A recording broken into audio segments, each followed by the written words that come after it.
Imagine, for just a second, the absolute worst-case scenario for a homicide detective. Okay. You spent your entire career trying to, speak for the dead. And then suddenly the script flips. You're not the one standing over the body anymore. You are the body. You are the body. You're the one on the floor staring up while the crime scene tape goes up. Yeah. But here's the kicker. The lights don't go out. You're still there. Oh, that's a terrifying thought. So you're watching it all happen. You're watching your own colleagues, your partners, botch the investigation into your own death, and you can't do a single thing about it. It's a terrifying existential premise, isn't it? I mean, it strips away the one thing a detective relies on most, which is agency. Exactly. You go from being the one who solves the chaos to being a totally silent witness to it. Precisely. And that is the hook for the book we are diving into today. It's called Desolate Angel by Chaz McGee. Right. We're looking specifically at the first 15 chapters, which really sets up this whole universe. And I want to be clear right off the bat, this is not your typical spooky ghost story. No, not at all. It isn't about jump scares or, rattling chains. It's a police procedural through and through. It's gritty. It's technical. It just happens to be narrated by a guy who's been dead for 6 months. And that narrator is Kevin Fahey. Yes. So the mission for this deep dive is to figure out how this narrative device, the ghost detective, totally flips how we look at justice. We're going to unpack the physics of this afterlife because it has very specific and very punishing rules. And the cold case, right? The investigation he gets pulled into. The cold case. But mostly I want to talk about redemption because Kevin Fahey, well, he wasn't exactly a saint when he was breathing, was he? That is putting it mildly. I mean, to really get the stakes here, you have to understand who Kevin was. If you go into this expecting a hero, you're going to be disappointed. Oh, yeah. In life, Kevin Fahey was a burnout. He was the cliche of the bad cop, not corrupt, like taking bribes, but sort of corrupt in his soul. He was an alcoholic. A serious one. A serious one. He neglected his wife, Connie, ignored his 2 sons, and professionally. He was just lazy. He cut corners. He was the guy checking his watch at a crime scene. There's a line in the text that really stuck with me where he talks about his whiskey sweat. Oh, it's such a visceral image, isn't it? He describes his life as being coated in this, sticky, sour film of bourbon and regret. And his death reflects that. He didn't go out in a blaze of glory. No, not saving a busload of nuns. He got shot, and it's heavily implied it's because he was sloppy. So his afterlife isn't a reward. It's not a vacation. It's just a continuation of his state of mind. It's a purgatory of observation. So let's dig into that state of being. Yeah. Because the author, Chaz McGee, spends a lot of time establishing the rules of this universe. Kevin isn't in heaven. He's not in hell. He's just here. What does that actually feel like for him? Well, it's described as being neither here nor there. The sensory details are fascinating. Usually in ghost stories, the spirit is confused or sees things through a haze. Right, like a dream sequence. Exactly. But Kevin sees everything with crystal clarity. In fact, he sees better now than when he was alive because the alcohol is finally out of his system. But he's cut off from the tactile world. He calls it a translucent prison. That phrase, translucent prison, is so evocative. You can see freedom, you can see life happening, but the glass is just impenetrable. It's totally impenetrable, and he tries to interact. He talks about doing wild fandangos in traffic or screaming at the top of his lungs in a crowded room. Nothing. Nothing. The world just keeps moving. No one even flinches. It creates this profound sense of isolation. Imagine shouting for help for 6 months and not one single person ever turns their head. But he isn't invisible to everyone, is he? There are exceptions to the rule, and I love how these are set up because they tell us a lot about the lore of this world. Right. The exceptions kind of define the boundaries of his reality. The first one is animals. His wife's cat, Kitsy. Kitsy, yes. And there's some dark humor there because he hated that cat in life and the cat hated him. It was like a mutual war. How big now? Now, the cat hisses at empty space because it knows he's there. It's this primal recognition. It's like nature knows he hasn't really left. But the second exception is so much heavier. Yeah. The dying. Yeah, this scene is pivotal. Kevin's at a playground watching his sons, which is just tragic in itself, this act of posthumous parenting. And he realizes a little boy is staring right at him. And the boy is sick. Very sick. Dark circles under his eyes, clearly terminal. And the boy just points at Kevin's badge and asks, "Is that real?" That gave me chills. And It implies you have to be close to the door to see the people walking through it. that's it exactly. It establishes this proximity rule. The boy is close to the edge so he can see the edge, and Kevin lets him touch the badge, and for a split second, there's a connection. It gives him hope. a little bit of hope that he hasn't been completely erased. But then the mother swoops in, drags the kid away, scolding him for talking to trees. And it just reinforces Kevin's isolation all over again. So he's an observer. He can watch traffic, he can screen, he can dance, and it means nothing. But then the book introduces a mechanic where he can interact with the physical world, but there's a serious cost. Oh, yeah. This isn't the movie Ghost. No, Patrick Swayze pushing a penny here. This is violent. It's described almost like a violation of natural law. Later in the story, Kevin tries to move a box of evidence. And it isn't just about willpower. He has to condense his entire being into a single point of force. And when he finally manages to just nudge that box, the backlash is immediate. He talks about acute pain. Yes, it throbs through his very essence. It brings him to his metaphorical knees. The universe basically punishes him for interfering. Which is a brilliant storytelling device. It is, because it sets limits.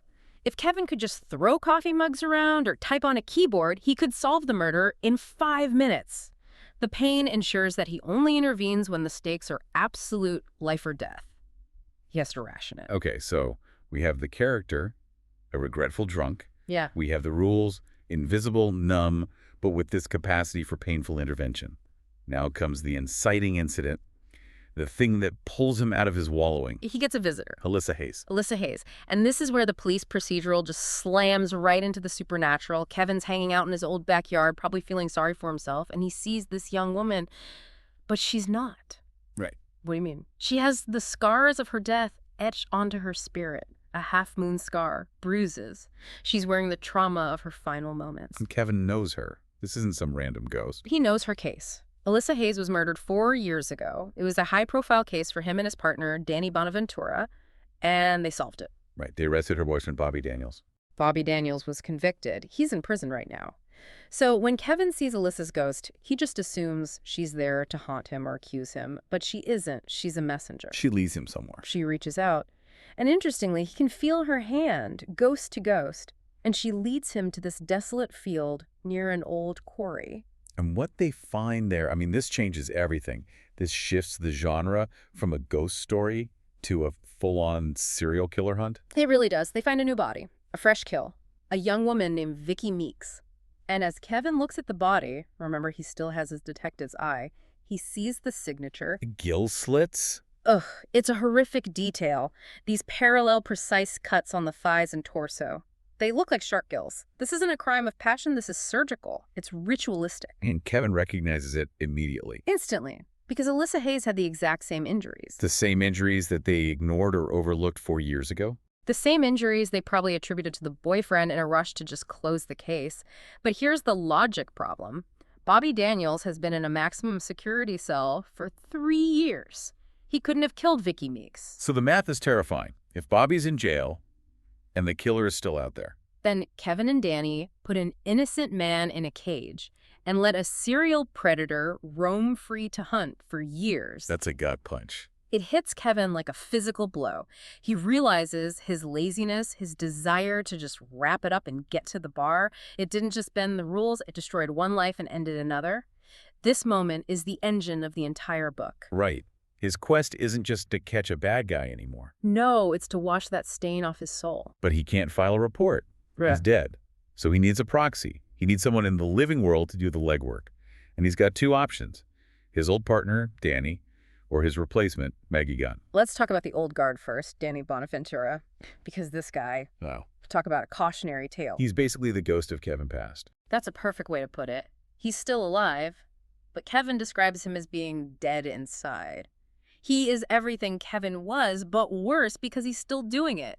He's disheveled, covered in mustard stains, smells of stale bourbon. And when this new case breaks, his first instinct is just to cover his own ass. Immediately, he doesn't say, oh God, did we miss something? He says, we went by the book. He refuses to even entertain the idea that they messed up. He's protecting his pension, not the truth. He even stops for drinks in the middle of the investigation. It's just, Kevin watches this and feels this deep, burning shame because he's looking in a mirror. He realizes, that was me. I was that useless. Danny represents the absolute stagnation of the system. And then, in walks the foil, Maggie Gunn. The new guard. Even her name, Gunn. Ugh. It implies she's a weapon. Kevin calls her his avenging angel, and the sensory contrast is so deliberate. Where Danny smells like a brewery, Maggie smells like citrus and sunshine. She's sharp, she's empathetic, and she is obsessive. She has that ritual at crime scenes, right? The thing with her hams. Yeah, it's a little eccentric. She lays her hands flat on the earth. She's trying to physically feel the scene to connect with the tragedy on some vibrational level. Danny must roll his eyes at that. Oh, for sure. But it shows her dedication. She guards the body for hours. She notices the micro clues that Danny and Kevin, for that matter, would have walked right past. And Kevin becomes completely obsessed with her. In a spiritual sense, yeah. He follows her around like a puppy. He falls in love with her competence. He needs her to be good because he was so bad. She becomes his avatar. His proxy for justice. Exactly. If she can solve this, maybe, just maybe, he can be forgiven. It creates this dynamic where he's constantly trying to be the partner to her that he never was to Danny. So Maggie starts doing real police work. And she finds something physical. Those granules in the shoe. Right, and this is where the procedural aspect really shines. She finds these tiny, glittering grains in Vicky Meek's shoe. She sends them to the lab, and we meet Peggy Calhoun. The mouse lady. I love Peggy. Me too. The rhinestone glasses, the pet mice. It's such a specific detail. It's one of Chaz McGee's strengths, these little character sketches. Totally. Peggy is quirky, but she is brilliant. She analyzes the granules and identifies them as silicon carbide. Now, unless you're a gem cutter, you might not know what that is. It's abrasive, right, for rocks. Exactly. It's used primarily in lapidary work rock tumbling gem cutting, which is a wildly specific clue. It narrows the field immediately. It really does. And then comes the eureka moment. Peggy looks at the readout and says, I've seen this before. She remembers seeing silicon carbide dust in the evidence from the Alyssa Hayes case 4 years ago. Hold on, if she saw it 4 years ago, why wasn't it in the report? Why didn't Kevin and Danny act on it? Because nobody asked her. Or if they did, they just dismissed it. It was just dust to them. Peggy didn't testify, but she remembers. Still, memory's tricky. She's staring at the files, almost making the connection, but she's hesitating. She needs a push. And this brings us back to Kevin in the box. This is his moment to intervene. He's in the lab, hovering, watching this happen. He knows that if Peggy puts those two files together, the link is proven. But she's losing the thread. So Kevin decides to pay the price. He focuses everything he has on that box. He pushes through that translucent prison and shoves the box. It crashes to the floor. And the pain hits him. Agony. He describes it as the universe's penalty for breaking the rules of his existence. But it works. The crash snaps Peggy out of her daze. It forces everyone to look down. They see the evidence bags from both cases side by side, and the connection just clicks. So they have the link. They realize both victims were killed by someone involved in gem cutting. It links the crimes physically, not just through the MO. So now they have a profile. They're looking for a sadist who works with rocks. A sadist who, as Maggie says, treasures his need to torture. She deduces that he keeps his victims for days. This isn't about the kill, it's about the possession. And as they're building this profile, the story shifts into, like, a thriller gear. The black SUV. Yeah, Kevin is riding along with Maggie, and he notices a black SUV following them. And he senses this cold, cultivated evil radiating from it. The killer isn't hiding anymore. He's hunting Maggie now. He's hunting the police. The predator has recognized a threat. This raises the stakes immensely. It's not a cold case anymore. It's an active pursuit. The hunter has become the hunted. But before they can catch the guy in the SUV, they have to deal with the big open wound of the investigation. Bobby Daniels, the innocent man. Right. Maggie decides she has to go see him in prison. And the prison sequence is one of the most atmospheric parts of the book, I think. Kevin goes with her, obviously. And through his ghost eyes, we see what prison really is. He calls it a hell created by humans. He sees these clouds of dark spirits just lingering hate and despair. It's heavy. It's a spiritual sewer. And the prisoners can see him. Some of them. Yeah. Really damaged ones. As Kevin walks down the corridor, these hardened criminals just cower in their cells. They cover their faces. They sense a dark prince passing by. It really sells the idea that Kevin is something unnatural now, something that belongs to the shadows. But then they get to the interview room, and we meet Bobby. And what does 3 years of wrongful imprisonment do to a person? Physically, he's hulked up. You know, he's armored himself with muscle just to survive. He looks dangerous. But emotionally, He's broken. He's dusting. He's completely shut down. He's just waiting for the next blow. But Maggie flips the script. She treats him like a human being. She looks him in the eye and just says, I know you didn't do it. And that's all it takes. The armor just falls away. Bobby breaks down weeping. It's a gut-wrenching scene. But Maggie doesn't just offer sympathy. She offers action. She promises to get him out. She arranges for him to be moved to solitary immediately for his protection until the paperwork goes through. And Kevin is watching all of this, and the contrast just destroys him. It does. He realizes that Maggie isn't just solving a puzzle, she's saving a life. Kevin, in his career, treated people like puzzle pieces or problems to be filed away. He treated Bobby like a statistic. Maggie treats him like a victim who needs justice. It's another huge lesson in redemption for Kevin. So Bobby's on the path to release. But they still need the real killer, which means going back to the source, the family of the first victim, Alyssa Hayes, and that household. It gives me the creeps just thinking about the description. Oh, the Hayes household is a masterclass in gothic tension. It's sterile, white walls, everything perfect, everything in its place. But then there are these heavy, blood-colored curtains. Exactly. It feels like a stage set or a mausoleum. Kevin senses this jumble of conflicting emotions the moment they walk in. Fear, repression, secrets. And who's in the house? You've got the stepmother, Elena. She's Russian, wears these bright, colorful clothes that just clash violently with the White House, but she's terrified. She flinches at everything. Then there's the sister, Sarah. Pale, beautiful, but radiating this deep, heavy sadness. And then there's the father, Alan Hayes. And what does Alan Hayes do for a living? He's the head of the university geology department. Geology? Rocks? Yeah. Silicon carbide? The pieces just slam together. The link is right there in the living room. It was under their noses 4 years ago. And what's he like? Alan is cold, manicured, emotionless, controlling. And when Maggie drops the news that Bobby Daniels might be released, he doesn't act relieved. He flies into a rage. He hates Bobby. He wants him to rot. It is suspicious as hell. It feels like they're moments away from a breakthrough. Yeah. And then chaos. Enter Danny. Drunk. Oh, Danny. Yeah. Just when you think he can't get any worse. He bursts into the house right in the middle of the interview. He's belligerent, slurring his words, trying to take control of a scene he has no business being in. He's threatened by Maggie's progress. Totally. So he tries to sabotage it. It's the ultimate professional suicide. Maggie literally has to kick her own partner out of the suspect's house. It shows the complete disintegration of the old guard. Danny is now an active liability to justice. While all this is going on, the clues, the prison, the suspect, Kevin takes a detour. He goes home, and I think this is the emotional core of the whole excerpt. He goes to see Connie, his widow, and you have to wonder what he expects, you know? Does he want her to be weeping over a shrine to him? Right, does he want her to be miserable? But what he finds is peace. Connie has seen a new man, a guy named Cal. And Cal is nice. Cal is painfully nice. He helps with the dishes. He listens to the boys tell stupid stories. He's present. He is everything Kevin failed to be. That has to be a devastating realization for a ghost, to see that your absence was actually a gift. It is, but it's also his first step toward real peace. He doesn't feel jealousy. He expects to, but he doesn't. He feels gratitude. He thanks Cal, even though Cal can't hear him. And then he remembers the date. He realizes it's his wedding anniversary, and Connie goes to a movie just to escape the memory of him. And Kevin accepts it. He accepts that his role now is to let them go, to fade away so they can live. It's a beautiful, melancholy moment of growth. So Kevin is growing, but Danny is just crashing and burning. We have to talk about that scene with Commander Gonzalez. The end of the road for Danny. Gonzalez calls him in and strips him of his gun and badge. But the twist is why. It's not just the drinking. What is it then? Gonzalez reveals he read the internal affairs file on Kevin's death. And he implies that the reason Kevin got shot was because Danny was likely hungover, slow, or just negligent in the moment. Whoa, so Danny isn't just a bad partner? He's essentially responsible for Kevin being a ghost. That is the implication. Danny carries the weight of Kevin's death. He's been drinking to drown the guilt that he got his partner killed.